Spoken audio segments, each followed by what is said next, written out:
So Harish Rao గారు వారానికి వచ్చేసింది. సో లాస్ట్ మినిట్ వ్యూహం ఎలా ఉండబోతుంది? అంటే మాకు క్లారిటీ ఉందండి. ఇప్పుడు లాస్ట్ మినిట్ వ్యూహం బహుశా ఈ కూటమికి కనబడుతుంది. అది టూరిస్టులాగా ఒక్కసారి తెలంగాణ మీద పడిపోయినారు. రాహుల్ గాంధీ గారు, సోనియా గాంధీ గారు, చంద్రబాబు నాయుడు గారు, మోడీ గారు, అమిత్ షా గారు, వీళ్ళు ఈ వారం తిరుగుతారు. వారం తర్వాత మళ్ళీ ఉండేది తెలంగాణలో కేసీఆర్. ప్రజలకు కేసీఆర్కు తెలంగాణ ప్రజలు. ఆ క్లారిటీ ప్రజలకు ఉంది, టీఆర్ఎస్ పార్టీకి ఉంది. వీళ్ళ ఇదంతా కూడా 4 రోజుల ముచ్చట. అల్టిమేట్గా ప్రజల్లో మాత్రం క్లారిటీ ఉంది. తెలంగాణకు ఈరోజు శ్రీరామ రక్ష టీఆర్ఎస్ పార్టీ మాత్రమే. సరే, కానీ మీరు ఒక విషయం చెప్పండి. 2014 ఎన్నికలు ఒకసారి తీసుకుంటే అప్పుడు కూడా అందరూ గ్రూప్గా ఫామ్ అయ్యారు, ఒక టీడీపీ తప్ప. 34% ఓట్ షేర్ వచ్చింది టీఆర్ఎస్కి అప్పుడు. ఇప్పుడు టీడీపీ కూడా చేరింది కూటమిలో. సో ఓట్ షేర్ ఎలా ఉండబోతుంది అనుకుంటా? మీకు అసలు ఎక్కడ కూడా ఏం మాత్రం డౌట్ లేదు? ప్రేమ గారు, మంచి ప్రశ్న ఇది. 2009లో కూడా మేము గిట్లనే తెలుగుదేశం పార్టీతో పొత్తు పెట్టుకున్నాం. టీడీపీ, సిపిఐ, సిపిఎం, టీఆర్ఎస్, అప్పుడు కాంగ్రెస్ ఒంటరికి వచ్చింది. అబ్బో, ఈ ఓట్ షేర్లు లెక్కలన్నీ తీసి 150 సీట్లు వచ్చేసినాయి, అయిపోయి కూటమి అధికారంలోకి వచ్చింది. ఏమైంది? ప్రజలు ఆ కూటమిని తిరస్కరించినారు. కొన్నింటిని ప్రజలు అంగీకరించారు. ఇవాళ తెలంగాణలో చంద్రబాబు నాయుడు ఎంట్రీని ప్రజలు సహించారు. ఎందుకంటే తెలంగాణ రాకముందు అడుగడుగున అడ్డుపడ్డాడు. తెలంగాణ వచ్చినాక ఈ రాష్ట్ర ప్రయోజనాలు దెబ్బ కొట్టినటువంటి చంద్రబాబుతో పొత్తు అనేది డెఫినెట్గా మా నెత్తిన పాలు పోస్తుంది. ఆ ప్రజా కూటమి మట్టి కరుస్తుంది. చాలామంది అనే ఒక విషయం ఏమిటంటే అసలు కాంగ్రెస్ టీడీపీ పొత్తు పెట్టుకోవడం ఏమిటి అని. అంటే దీన్ని మీరే రకంగా అర్థం చేసుకుంటారు? అంటే ఎన్నో కూటములు ఉంటాయి, ఎంతోమంది ఎన్నో కోalitions పెట్టుకోవచ్చు. బట్ ఈ బంధాన్ని ఏమంటారు మీరు? ఈ కాంగ్రెస్ టీడీపీ బంధం పూర్తి అవకాశవాదం. తెలుగుదేశం పుట్టుక కాంగ్రెస్కు వ్యతిరేకం. ఎన్టీ రామారావు గారు ఆత్మకు శోభిస్తుంది ఈరోజు. దాని నినాదమే తెలుగువాడి ఆత్మగౌరవాన్ని ఢిల్లీలో తాకట్టు పెట్టద్దు అనే ఒక్క నినాదంతో ప్రారంభమైన తెలుగుదేశం పార్టీ ఇవాళ అసలు మూల సూత్రాన్నే పక్కన పెట్టి కాంగ్రెస్తో పొత్తు గెలవడాన్ని తెలుగుదేశం పార్టీ క్యాడరే ఈరోజు ఒప్పుకునే పరిస్థితి లేదు. నంబర్ 1. నంబర్ 2, ఈరోజు తెలంగాణ విషయంలో చంద్రబాబు నాయుడు గారు మొదటి నుంచి చివరి దాకా వ్యతిరేకిస్తూ వచ్చాడు. రాష్ట్ర ప్రయోజనాల్ని కూడా ఈరోజు దెబ్బకొట్టే విధంగా ఆయన ప్రయత్నం చేస్తున్నాడు.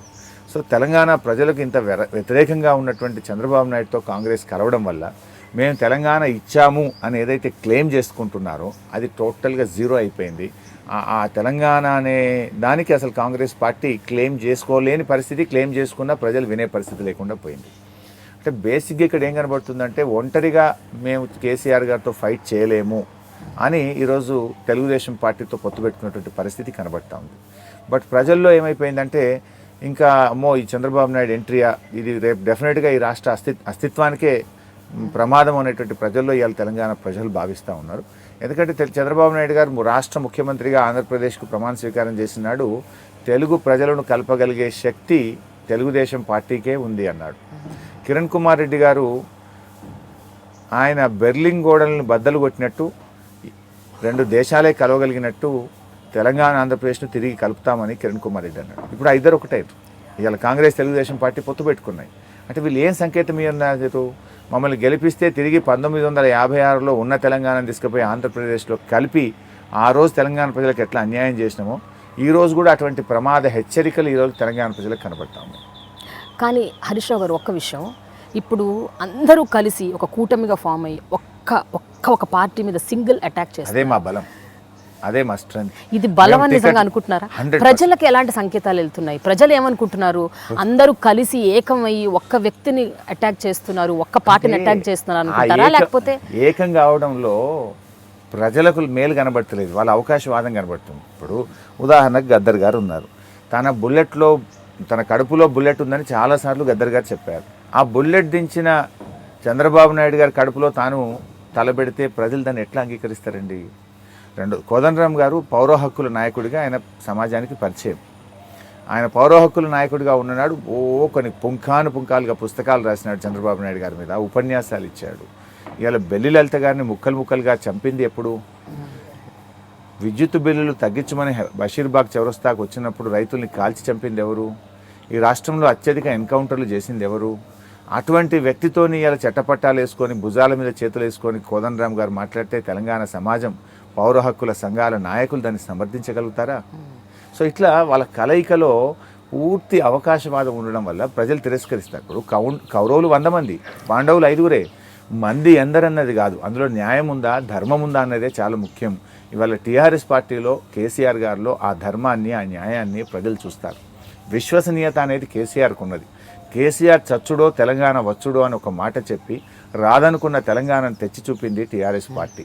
తెలంగాణ వస్తే అంతా చీకటే అని కట్టబెట్టుకొని కిరణ్ కుమార్ రెడ్డి గారు చూపిస్తే రాదనుకున్న కరెంటును 24 గంటలు ఇచ్చి ఈ దేశంలోనే రైతాంగానికి ప్రతి వినియోగదారుడికి 24 గంటల కరెంట్ ఇస్తున్న ఏకైక రాష్ట్రం 29 రాష్ట్రాల్లో తెలంగాణ రాష్ట్రం. స్వాతంత్రం వచ్చిన 70 ఏళ్లలో తాగడానికి నీళ్ళే ఇవ్వకపోతే ఇవాళ నేను నీళ్ళు ఇచ్చి తీరుతా అని చెప్పి 90% పైగా ఇంటింటికి నల్లాబెట్టి నీళ్ళు ఇచ్చిన నాయకుడు కేసీఆర్. అట్లా కేసీఆర్ గారిలో ఒక విశ్వసనీయత అనేది ప్రజల్లో ఉంది. చంద్రబాబు నాయుడు గారిలో విశ్వసనీయత పూర్తిగా కోల్పోయాడు. ఎందుకంటే ఏ ఎండకు ఆ గొడుగు పడతాడు ఆయన. ఇప్పుడు ఆ రోజు ఎన్టీ రామారావు పార్టీ పెట్టినాడు, మామ మీదనే పోటీ చేస్తా, నేను సమస్య లేదు, ఆయన దాంట్లో చేరేయలేదు అన్నాడు. ఓడిపోయిండు. కాంగ్రెస్కి వెళ్ళి పోటీ చేసిండు, ఓడిపోయిండు. తర్వాత వచ్చిండు తెలుగుదేశం పార్టీలో చేరిండు. తెలుగుదేశం పార్టీలో ఉంటూ ఎన్టీ రామారావు గారికి అన్నం పెట్టిన చేయికే సున్నం పెట్టిండు, వెన్నుపోటు పొడిచిండు. ఎన్టీ రామారావు గారికి వెన్నుపోటు పొడిచిండు. ఆ తర్వాత బీజేపీతో పొత్తు పెట్టుకున్నాడు. నరేంద్ర మోడీని పొట్టు తిట్టి ఆ రోజు వాజ్పేయి గారి ప్రభుత్వంలో చేరి ఆ రోజు బీజేపీతో ఉన్నాడు. తర్వాత ఏమన్నాడు, అరే బీజేపీతో కలిసి పాపం చేసినా తప్పు చేసినా చరిత్రలో ఇలాంటి తప్పు మళ్ళీ చేయనన్నాడు. ఆ రోజు బయటకు వచ్చిండు. మళ్ళీ పోయిండు, అదే నరేంద్ర మోడీ గారితో పొత్తు కలిసిండు. నరేంద్ర మోడీతో 4 ఏళ్ళు సంసారం చేసిండు. మళ్ళీ ఇప్పుడు నరేంద్ర మోడీ దొంగ ద్రోహి వీనితో కలిసి పెద్ద తప్పు చేసిన అంటాడు.